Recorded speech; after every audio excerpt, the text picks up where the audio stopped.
காரணம் பேச மாட்டான், இந்த திராவிட இயக்கத்தை சார்ந்தவன் பேச மாட்டான், ஏமாத்திட்டு குடும்ப ஆட்சி பண்ணிட்டு சமூக நீதிமா. அதான் சொல்றேன்ல, தேவேந்திர குல வேளாளர்கள் இந்த நாட்டுல வந்து 1 கோடி பேர் இருக்கிறோம். நாடாளுமன்ற தேர்தல் வருது.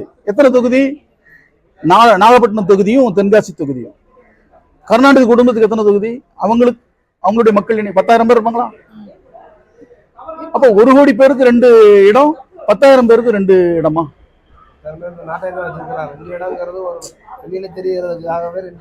ஆனால் 1 கோடி பேர் இந்த மண்ணின் மக்கள் தமிழர்கள். இவர்கள் தமிழர் அல்லாதவர்கள். இதுதான் சமூக நீதின்றான். இதைத்தான் திராவிட மாடல் ஆட்சின்றான். இதை நொறுக்கிறதுக்கு தான் நாங்கள் திராவிட ஒழிப்பு மாநாட்டை அறிவிப்பு செஞ்சிருக்கிறோம். இப்போ கடைசியா ஒரே எனக்கு தெரிஞ்சு கடந்த 10 வருஷமா சீமான் சார் வந்து பாத்தீங்கன்னா தமிழர்களுக்காக தான் வந்து பேசிட்டு இருக்காரு, அவருக்காக போராடிட்டு இருக்காரு. இப்போ நீங்களும் ரீசெண்டா ஈரோடு தொகுதியில வந்து பாத்தீங்கன்னா அவருக்கு சப்போர்ட் பண்ணி பேசியிருக்கீங்க. இப்போ நடக்க போற அடுத்த வரப்போற நீங்க பண்ண போற பிரச்சாரத்துக்கு சார் வந்து உங்களுக்கு வந்து சப்போர்ட் பண்ணுவாங்க. தமிழ் தேசிய சிந்தனையுடைய எல்லா இயக்கங்கள், தலைமைகள், அமைப்புகள், கட்சிகள், குழுக்கள் எல்லோருக்குமே நாங்க வந்து எல்லோரையுமே அணுகி இந்த மாநாடு வெற்றி பெற்றால் தான் இங்கு வந்து அந்த பொய்க்கருத்தியலை வந்து அழிக்க முடியும். ஒரு பொய்க்கருத்தியல் வந்து தலைவிரித்து ஆடி ஆட்சி அதிகாரத்தில் இருக்கிற போது அதை எளிமையாகலாம் வீழ்த்த முடியாது. அதோடு சமரசம் செய்து கொண்டு இல்லை அதை வந்து விட்டு வேடிக்கை பார்த்துக்கிட்டலாம் நீங்க வந்து ஒரு வேலையை வந்து செய்ய முடியாது.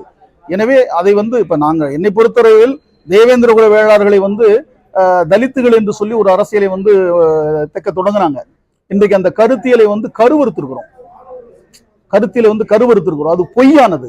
அது இந்த மண்ணின் மக்களுடைய அடையாளத்தை அழிக்கக்கூடிய வேலை, பண்பாட்டை அழிக்கக்கூடிய வேலை, வரலாற்றை அழிக்கக்கூடிய வேலை, எங்களுக்கான எதிர்கால அரசியலை ஒழித்து கட்டக்கூடிய ஒரு குறியீடு தான் தலித் என்கிற அந்நிய மொழி சொல்லை கொண்டு வந்து தமிழகத்தில் திரிக்கிறது. இன்றைக்கு அது தேவேந்திர குல வேளாளரிடத்தில் முற்றிலும் வந்து அது கருவறுக்கப்பட்டிருக்குது. வட தமிழ்நாட்டில் இன்றைக்கு பறையர்குடி தமிழர்கள் வந்து இன்றைக்கு இளைஞர்கள் சிந்திக்க தொடங்கி இருக்கிறாங்க. அவர்கள் காலகாலமாக தலித்துகளாக ஏமாற்றப்பட்டு கொண்டு வந்தார்கள். இன்றைக்கு தலித் வியாபாரிகளுடைய முகத்திரைகள் வந்து கிழித்தெறியப்பட்டிருக்குது. தமிழர்களை தமிழர்கள் என்று அடையாளப்படுத்தணும். அதே போல தமிழர்களை தலித் என்று அடையாளப்படுத்தினவருடைய அந்த நிலை இன்றைக்கு கேள்விக்குறியாயிருக்கு. அதுபோல தமிழர்களை திராவிடர் என்று அடையாளப்படுத்திய அந்நிய மொழிக்காரர்களுடைய நிலை கேள்விக்குறியாகும். இந்த கருத்தை விதைப்பதற்கான இந்த மாநாட்டிற்கு திராவிடத்தை ஒழிக்க வேண்டும் என்கிற வேட்கையுடைய அனைவரையும் நாங்கள் வந்து அழைப்போம். அனைவரும் பங்கேற்பார்கள்.